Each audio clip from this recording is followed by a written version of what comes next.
everyone, this is Allie, Sorlie, Education Outreach Coordinator at the Alabama Museum of Natural History. I want to welcome you to another segment of Bama Bug Fest on the web. Today we are going to go bugging, which is one of my favorite activities ever. And today I'm joined by Todd, Hester, environmental educator and former naturalist at the museum, and also just lover of water bugs. I think so. Todd's gonna help us look for some aquatic macroinvertebrates today in this beautiful stream. Are you excited about it, Todd? I'm super excited! Do you love water bugs? I love water bugs!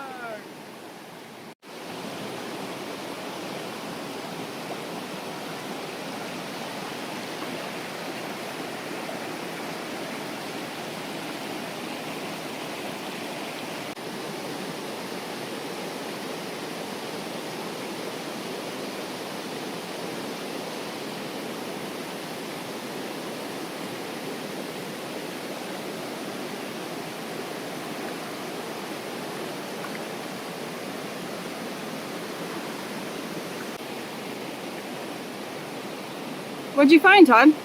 So this is a dobsonfly larva, or hellgrammite. And these guys can live up underwater. When they're an adult, they come to the surface, they hatch, and they fly away. And they're really strange looking creatures. If you look up dobsonfly on the internet, you'll see pictures of the adult dobsonflies. They look really different from their larval form, which is what we're seeing right here. So these guys have really powerful jaws. I don't want to get too close to them, and he's spreading them open right there. And they're predators, and so they prey on other bugs that are in the water.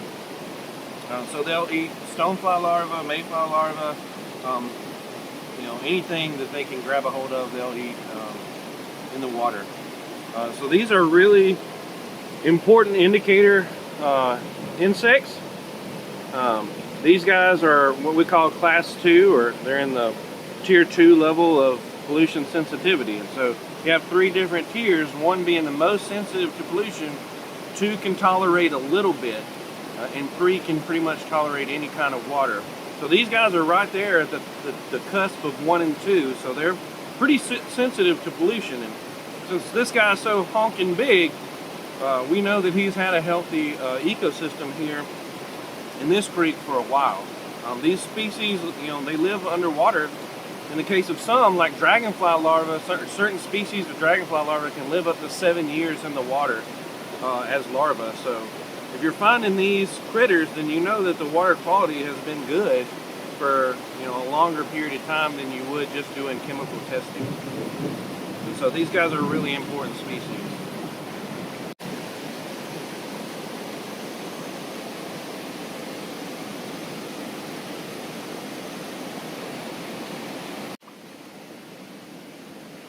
So Todd, I know you're looking for aquatic macroinvertebrates. Could you help us understand what that term means? Yeah, so if we break down the terms, aquatic obviously means water. Invertebrate means an animal that doesn't have a backbone, so we're talking about insects. And then macro, as opposed to micro, meaning it's large enough for us to see with our naked eye. So that's what we're looking for. We're looking for bugs that are large enough for us to see with our eye that live underwater, basically. That's what an aquatic macroinvertebrate is. And the reason why they're so important, because we use them to determine water quality over extended periods of time. Most people are familiar with water chemical testing, where you can go out, you can take water samples, and you can mix chemicals, and they change color, and they tell you a lot of information about dissolved oxygen, or pH, and things like that. And those are wonderful tools and wonderful tests that we do in a watershed to determine the health. But those shouldn't be used on their own. You should do an ecosystem study to determine the bug, the water bug health, the fish health, the mussel health. All of those factors need to play in to tell us really the health of the water quality in a given area. That's great. And when you're looking for them, you are looking under rocks, it looks like? I am. So I'll pick up a rock. I'll kind of let the water drain off. Some of these things are really small, so you let the water drain off and they'll start squirming a little bit, and then you can see them. Not all of them are the size of our big hellgrammite that we found.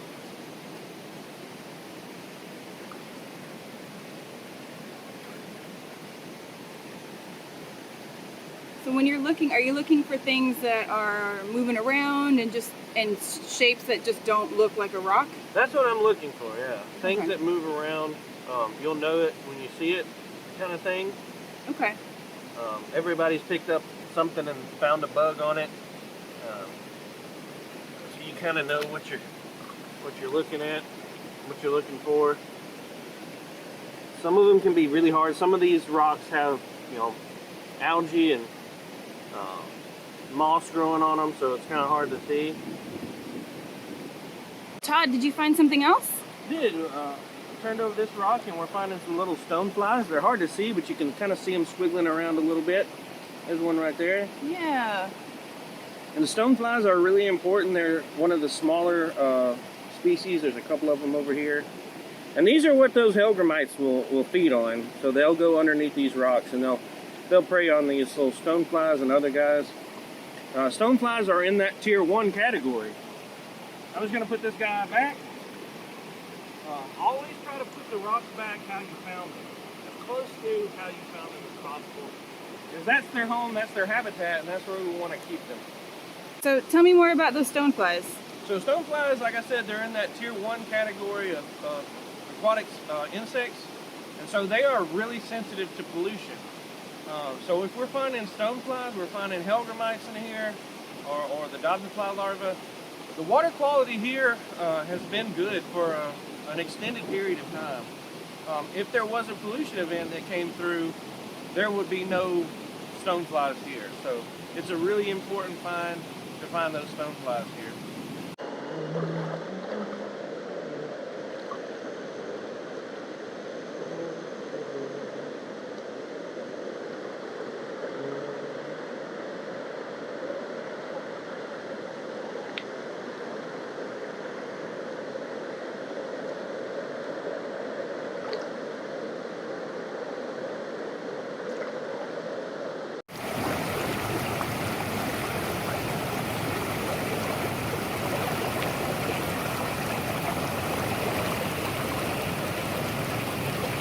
Todd, I see that we are looking for these insects in flowing water. Is there a reason for that? Yeah, so the species that we're really looking for, they depend on a high dissolved oxygen content in the water. And that's what you get when you have flowing water like we have here in this creek. Obviously you can see the falls, and then along the way you have flowing ripples of water that turns over, and it gets a lot of oxygen mixed in with the water, and that's what these creatures need. Now you can find aquatic macroinvertebrates in any kind of water. You can find them in lakes, you can find them in ponds, excuse me. But here's where you find the greatest diversity of aquatic macroinvertebrates, and that's why we love to find them in creeks and streams like this right here.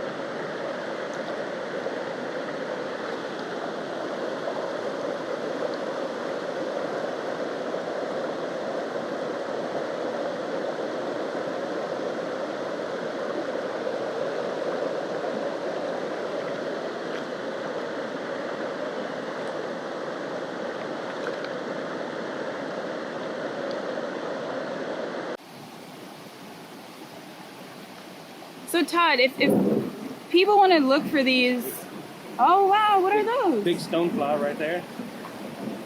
And you see a smaller one right here. Look at all of them. So if people wanted to do this and find these, is this something that they could do themselves? Absolutely. If you know of a local stream As long as you have, if it's a private area, as long as you have permission from the landowner, if it's a public recreation area like this one is, you're more than welcome to go out. The technique that we did is probably the best one. So when you find stuff, I highly encourage everybody to download the iNaturalist app. You can take photos of it, you can send it off, and people can identify it if you can't identify it. And it gives us a catalog of where all these things are. And so it helps us improve the biodiversity surveys of our state and our city, Tuscaloosa here. Excellent. I think that should do it for today. I want to say thank you for having us, or coming out with us and going bugging with us. Thanks for inviting me. Anytime to go bugging. I love to bug out. Bug out's great.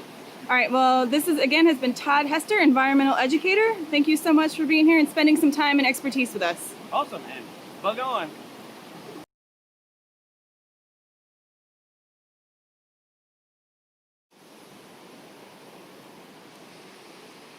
All right, say hi, my name is Todd. Hi, my name is Todd. I'm a naturalist. I'm a naturalist.